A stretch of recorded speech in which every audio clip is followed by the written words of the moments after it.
So, Code Geass Roze of the Recapture, Episode 7.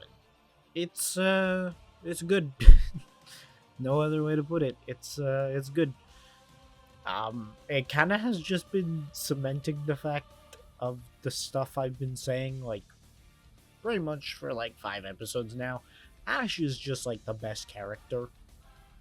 Like, we find out his backstory today and what it was like living with our main antagonist, and this does two things. It sets up Ash and his character really well, but it also makes our villain feel all the more cold and evil and just downright more despicable as a human being, right? Which, guess what? You want your human being to not be like, if you want your antagonist to come off threatening, you need him to be threatening, to do things that, you know, no one is going to be happy with, and that makes everyone feel, intimidated by his presence. And that's what he does. He also does feel cold and calculating, and feels like this guy should not be allowed to live. And him being alive is kind of a threat to everything, which, yeah, normally villains are, right? So I did have a good time, and I would say that it is a good, like, it's just a really good episode, man. Like, there's no other way to put it. It's just kind of cemented the fact, though, that like Rose is not that great. Cause okay, comparing her to Lelouch, Lelouch, he does this thing. Okay, so Rose has the tragic, or sorry, Rose is like the tactician, and the um, Rose is the tactician, right? And Ash is the fighter. So kind of, it's theoretically similar to Colin and Lelouch, except this time Colin and Lelouch are both the main characters. But simply put, Rose, or Sakuya, just, they don't have as much, they feel like they don't drive into the story as much as they should, and it gets to the point where I'm just like, okay guys, why, right? And obviously I don't think it's terrible or anything, but it's, she's definitely not the highlight of the show, and it just is it's just this continuous thing of, well, Ash, we're finding out about Ash. He's way more interesting. We're finding out about his backstory, his tragic backstory again, and like, not again, but you get what I mean, right? And when we find out stuff about him, it's interesting, and it connects back to the main plot, and it also serves to help establish our protagonist and antagonist. Like, simply put, when the show is focusing on Ash, the show's better. Like, there's no other way to put it. And it's good because, it made a good character, but at the same time it's like, hey, yo guys, shouldn't Rose, the show, the supposed main character, shouldn't she be like the best one? But like, you can't do anything to change it, so I guess you just gotta live with it.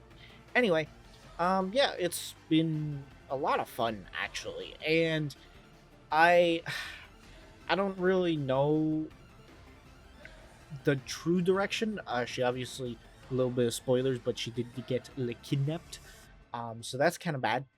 And the thing ends on a cliffhanger with like our main antagonist making moves, and now everyone's going, "Oh shoot, things are about to heat up," and it's true. Like, we're about to do all the crazy stuff, and it's gonna be fun.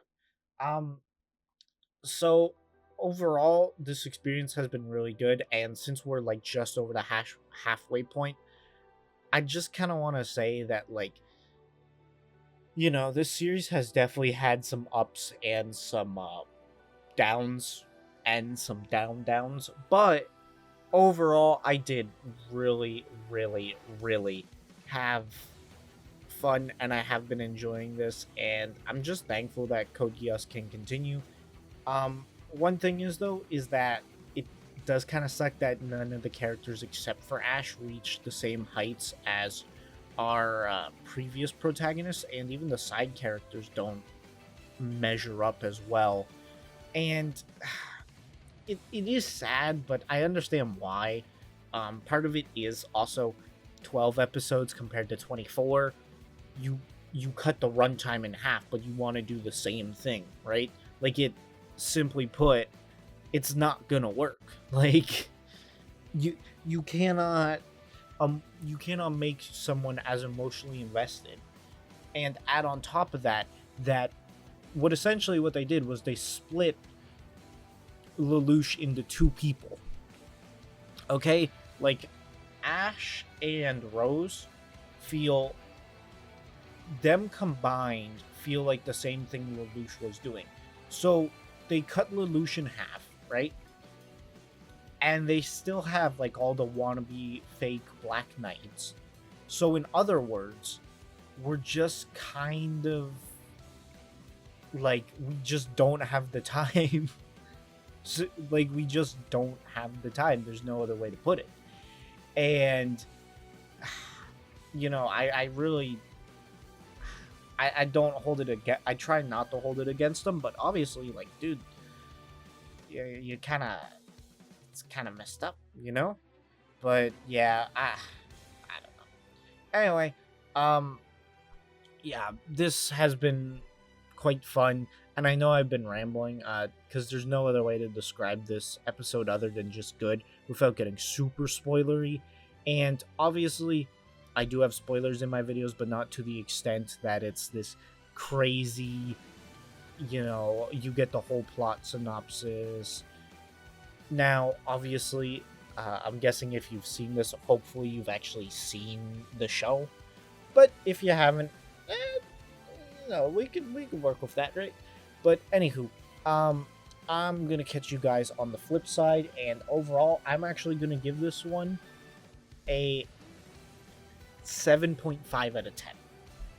So, goodbye everyone, and I hope to see you next week, where I think we're gonna be entering our final arc of Code Geass Roze of the Recapture.